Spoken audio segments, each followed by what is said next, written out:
Hi friends, மாலையில் இரண்டாவது முறையாக தங்கத்தின் விலையில் அப்டேட் ஆகுமா? நாளைக்கு தங்கம் மற்றும் வெள்ளி இரண்டோட விலையுமா அதிகரிக்குமா குறையுமா அப்படிங்கிறத பற்றி இந்த வீடியோவில் பார்த்துடலாம் வாங்க. காலையில் நம்ம சொல்லியிருந்தது போல் தங்கத்தோட விலை 30 ரூபாயிலிருந்து 70 ரூபாய் வரைக்கும் அதிகரிப்பதற்கான வாய்ப்புகள் இருக்கும்னு சொல்லியிருந்தோம். அதே போல் காலையில் 40 ரூபாய் அதிகரிச்சிருந்ததுங்க. தொடர்ந்து பார்த்தீங்கன்னா 2 நாட்களாக குறைஞ்சிட்டு வந்த நிலையில் காலையில் சடனாக வந்துட்டு தங்கத்தோட விலை அதிகரிச்சிருக்குங்க.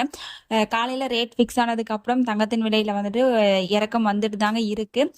ரொம்ப நல்லாவே இறக்கம் வந்துட்டு இருக்குங்க. 2 நாட்களா பார்த்தீங்கன்னா தங்கத்தின் விலையில மாலையில எந்த ஒரு அப்டேட் இல்லாம இருந்தது. ஆனா இன்னைக்கு அப்டேட் பண்றாங்களா என்னன்னு தெரியல. நல்ல ஒரு இறக்கம் இருக்குங்க. ஸோ அப்டேட் ஆனா எவ்வளவு குறையலாம் அப்படின்னு பார்த்தீங்கன்னா 2 மணி நிலவரப்படி பார்க்கும் பொழுது ஒரு கிராமுக்கு 80 ரூபாயில இருந்து 150 ரூபாய் வரைக்கும் குறைவதற்கான வாய்ப்புகள் தாங்க தற்பொழுது இருக்கு. அடுத்து வெள்ளியின் விலை பார்த்தோம் அப்படின்னா 2 ரூபாயில இருந்து 3 ரூபாய் வரைக்கும் குறைவதற்கான வாய்ப்புகள் தாங்க தற்பொழுது இருக்கு. ஏதாச்சும் அப்டேட் பண்றாங்களா என்னன்னு வெயிட் பண்ணி பார்க்கலாங்க. அப்டேட் பண்ணாங்க அப்படின்னா உங்களுக்கு வந்துட்டு தெரியப்படுத்துறேன். இந்த வீடியோ உங்களுக்கு பிடிச்சிருந்தா லைக் பண்ணுங்க, ஷேர் பண்ணுங்க, கமெண்ட் பண்ணுங்க. தேங்க்யூ ஃபார் வாட்சிங்.